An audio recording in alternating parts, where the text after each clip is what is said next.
श्री गणेशाय नमः। मोर मुगड़बंसी वाले की जय। कलयुग का बेल रूपी धर्म व गो रूपी पृथ्वी के पास आवना, कलयुग व राजा परीक्षित से बातचीत होना व परीक्षित का कलयुग के रहने वास्ते स्थान बतलावना।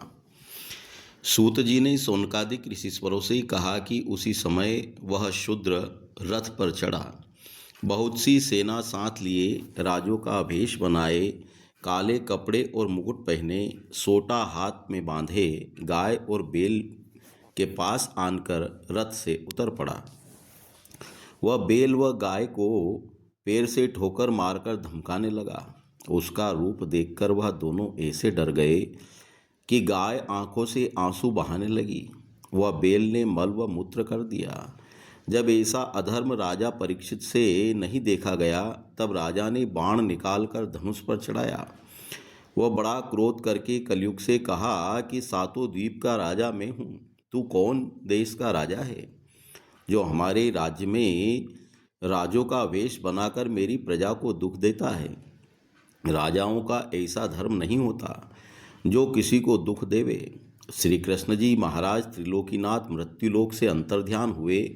वह अर्जुन हमारे दादा गांडीव धनुष रखने वाले वैकुंठ को गए, इसलिए तू पृथ्वी को बिना राजा के ही समझकर गाय और बैल को ऐसा दुख देता है। अधर्म करना छोड़ दे, नहीं तो अभी तुझको मारे डालता हूँ। कलयुग यह बात सुनते ही राजा के डर से चुपचाप खड़ा हो गया। जब राजा ने बैल से पूछा कि तुम कौन हो, वह तीन पैर तुम्हारे किसने तोड़े? तुम कोई देवता होकर मुझे भ्रम देने वास्ते तो नहीं आए? हमने अपने राज्य में तुम्हारे बराबर किसी को दुखी नहीं देखा। अब तुम कुछ सोच मत करो, मेरे मिलने से तुम्हारा सब डर छूट गया, वह तुम्हारा दुख मैं दूर करूँगा। राजा यह वचन बैल से कहकर फिर गाय से बोले कि तू मत रो, अधर्मी व पापियों का दंड देने वाला मैं तैयार हूँ। राजाओं का यही धर्म है कि चोर और कुकर्मी मनुष्यों को दंड देवे। जिस राजा के देश में प्रजा दुख पावे, उसका चार गुण नाश होता है। एक, उसकी कीर्तन न रहकर दूसरे आयुर्दाय कम हो जाती है। तीसरे, ज्ञान छूटकर चौथे परलोक बिगड़ता है। राजाओं को ऐसा चाहिए कि जो उनके राज्य में दुखी हो, उसका दुख छुड़ा दिया करे। इतना धर्म राजा को रखने से फिर कुछ तप व जप करने का प्रयोजन नहीं रहता। इस वास्ते में इस शूद्र को मार डालूंगा। यह संसारी जीवों को बहुत दुख देता है। और यह बात पृथ्वी से कहकर राजा ने बैल से फिर पूछा, तुम्हारा पैर किसने तोड़ा? जल्दी मुझे बतलाओ, उसके हाथ हम काट डालेंगे। मैं श्री कृष्णचंद्र का दास होकर तुम्हारा दुख नहीं छुड़ाऊं तो मेरे कुल को दोष लगेगा। कदाचित कोई देवता भी मेरे राज्य में आनकर किसी को दुख देवे तो उसे मार डालने सकता हूँ। मनुष्य की क्या सामर्थ्य है जो किसी को दुख दे नहीं सके? यह बात सुनते ही बैल रूपी धर्म अपना सिर झुकाकर राजा से बोला कि पांडवों के वंश में सब राजा इसी तरह धर्मात्मा होते आए हैं, उनके राज्य में किसी ने दुख नहीं पाया। अर्जुन, तुम्हारे दादा ऐसे धर्मात्मा व हरिभक्त थे जिनके श्री कृष्ण जी त्रिलोकीनाथ सारथी हुए। तुमको इसी तरह उचित है कि सदा गरीब व दुखी लोगों का सोच रखा करो। और मैं वेद शास्त्र के वचन से लाचार होकर यह नहीं समझ सकता कि मुझको किसने दुख दिया, इसलिए मैं किसका नाम बतलाऊं? जिसका नाम बतलाऊंगा उसका तुम संकोच करोगे। अपने प्रारब्ध का फल भोगता हूँ। यह बात जगत में प्रकट है कि सब कोई अपने अपने अधर्म के बदले दुख पाते हैं। किसी को अपने मन के संकल्प विकल्प से दुख होता है।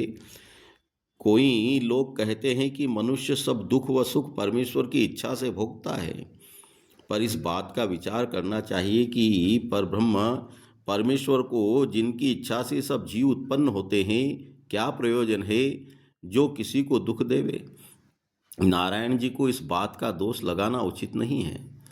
कोई कहते हैं मनुष्य अधर्म करने से दंड पाता है, सो अधर्म करने से मनुष्य का कुछ वश नहीं रहता, किस वास्ते कि मनुष्य की इच्छा पूर्वक सब बात नहीं होती। कोई कहते हैं दुख शत्रु से पहुंचता है, मित्र किसी को कुछ दुख नहीं देता, इसलिए उत्पन्न करना शत्रु का भी अपने अधीन समझना चाहिए। किस वास्ते कि जब तक मनुष्य माता के पेट में रहता है तब तक उसका शत्रु कोई नहीं होता। जब मनुष्य उत्पन्न होकर सयाना होता है तब लोगों से विरोध करके अपना शत्रु आप खड़ा करता है।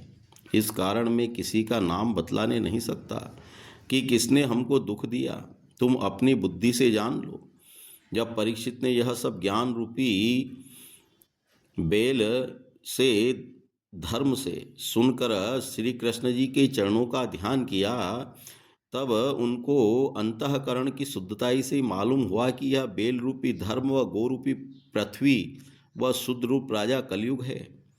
वह इसी शूद्र ने धर्म का पैर तोड़कर पृथ्वी को दुख दिया है। वह इस पृथ्वी के मालिक परमेश्वर थे, सो परम धाम को गए। इसी कारण पृथ्वी चिंता करती है।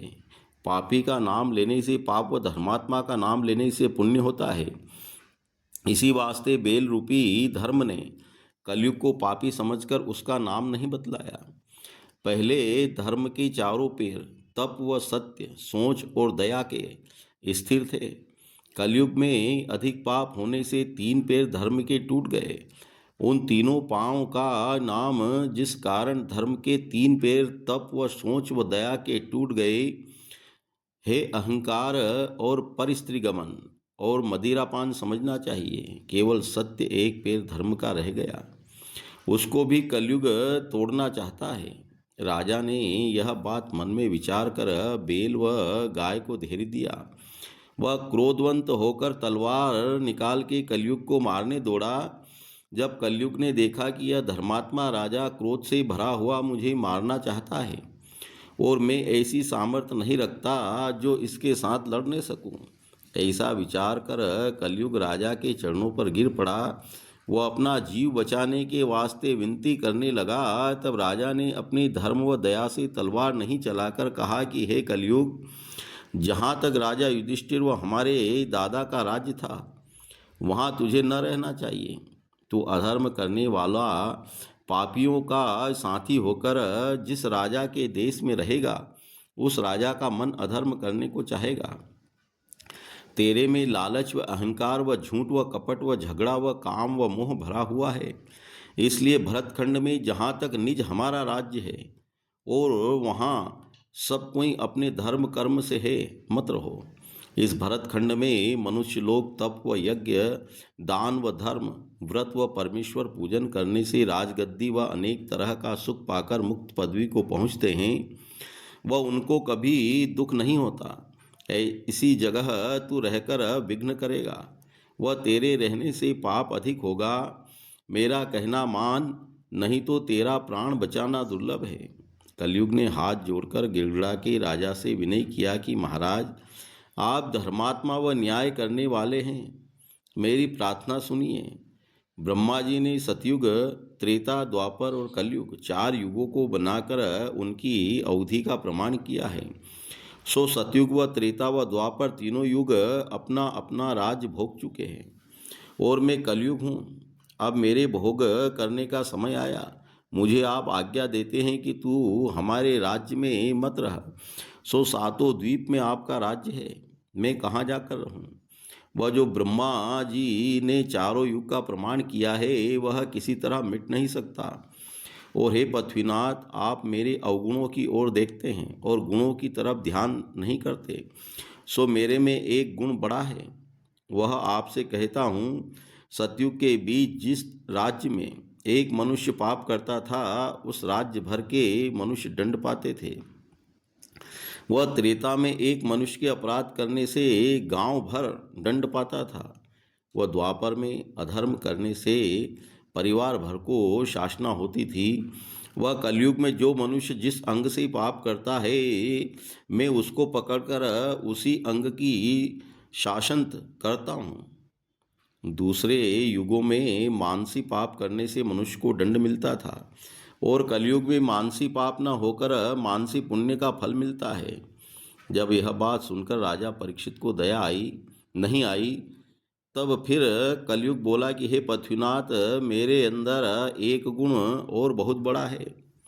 सतयुग में कोई परलोक बनाने वास्ते 10,000 वर्ष तक तप करता था, तब उसकी इच्छा पूर्ण होती थी। वह त्रेता में जब मनुष्य लोग बहुत सी द्रव्य लगा कर हजारों वर्ष तक यज्ञ करते थे, तब उनका अर्थ सिद्ध होता था। द्वापर में 100 वर्ष तक पूजन व ध्यान नारायण जी का करने से मनोकामना मिलती थी। मेरे राज्य में जो कोई एक क्षण भी श्याम सुंदर का ध्यान अपने सच्चे मन से करे या उनका नाम लेकर कानों से लीला व कथा उनकी सुने, वह अपने अर्थ को पहुंचकर अनेक जन्म के पाप से छूट जाता है। जब यह गुण सुनकर राजा परीक्षित उस पर बहुत प्रसन्न हुए। तब कलयुग ने कहा कि हे पृथ्वीनाथ, दया करके मुझे जीवन दान दीजिए और जहाँ कहिए वहाँ जाकर रहूं। आपसे बहुत डरता हूँ, तुम्हारी आज्ञा में रहूंगा। जब कलयुग ने हाथ जोड़कर विनय किया, तब राजा ने उसे दीन जानकर अपना धर्म विचारा कि शरण आए को कोई नहीं मारता। ऐसा समझकर बोले कि हे कलयुग, जिस जगह मनुष्य जुआ खेलते हैं, जहाँ मदिरा पीने के वास्ते बिकता है, वह जिस स्थान पर वेश्या रहती है, वह जहाँ जीव हिंसा करते हैं, वहाँ जाकर तुम रहो। यह सुनकर कलयुग ने फिर राजा से दीन होके कहा कि इन 4 जगहों से मेरा कुल परिवार समाने नहीं सकता। तब राजा ने दयालु होकर कहा कि जिस जगह सुम मनुष्य के पास द्रव्य व सोना हो और वह उसमें से दान व धर्म न करे, वहाँ भी तुम जाकर बसो। सिवाय इन 5 जगहों के कहीं प्रवेश करेगा तो हम तुझे मार डालेंगे। कलयुग ने राजा को धर्मात्मा व बलवान देखकर उनका वचन मान के मन में कहा कि जब राजा का चित्त धर्म की तरफ से फिरेगा, तब हम अवसर पाकर अपना अर्थ निकाल लेंगे। यह बात विचार कर कलयुग राजा से विदा हुआ। वह उसी 5 जगह जहाँ राजा ने बतलाया था आनकर डेरा किया। इतनी कथा सुनाकर सूत जी ने सोनकादिक ऋषिश्वरों से कहा कि जो कोई अपना भला चाहे वह इन 5 बातों से किनारा रखे। वह राजा को यह बात कभी नहीं करना चाहिए, किस वास्ते कि राजा के अधीन सब प्रजा रहती है। जब कलयुग के जाने के उपरांत राजा परीक्षित ने उस बेल के तीनों पेड़ टूटे हुए अपने धर्म से अच्छे करके गाय को धैर्य दिया, तब वह बेल अपना धर्म रूप व गाय पृथ्वी रूप होकर अपने अपने स्थान पर चले गए। वह राजा ने राजगद्दी पर आनकर यह ब्राह्मणों व ऋषिश्वरों से कहा कि वह लोग सुनकर बोले कि हे राजन, तुमने बहुत अच्छी बात किया। अब तुम्हारे राज्य में कलयुग अपना प्रवेश नहीं करने सकता।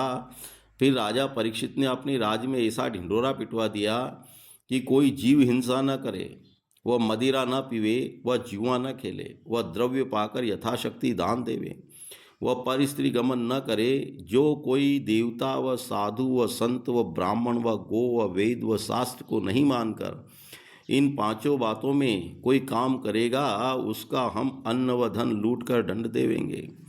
सो परीक्षित के डर से यह सब अधर्म उनके राज्य में लोगों ने करना छोड़ दिया। वह राजा परीक्षित धर्म बढ़ाते हुए हस्तिनापुर में राजकाज करने लगे। वह सदा लीला व कथा परमेश्वर की सुनकर उनके चरणों में ध्यान लगाए रहते थे।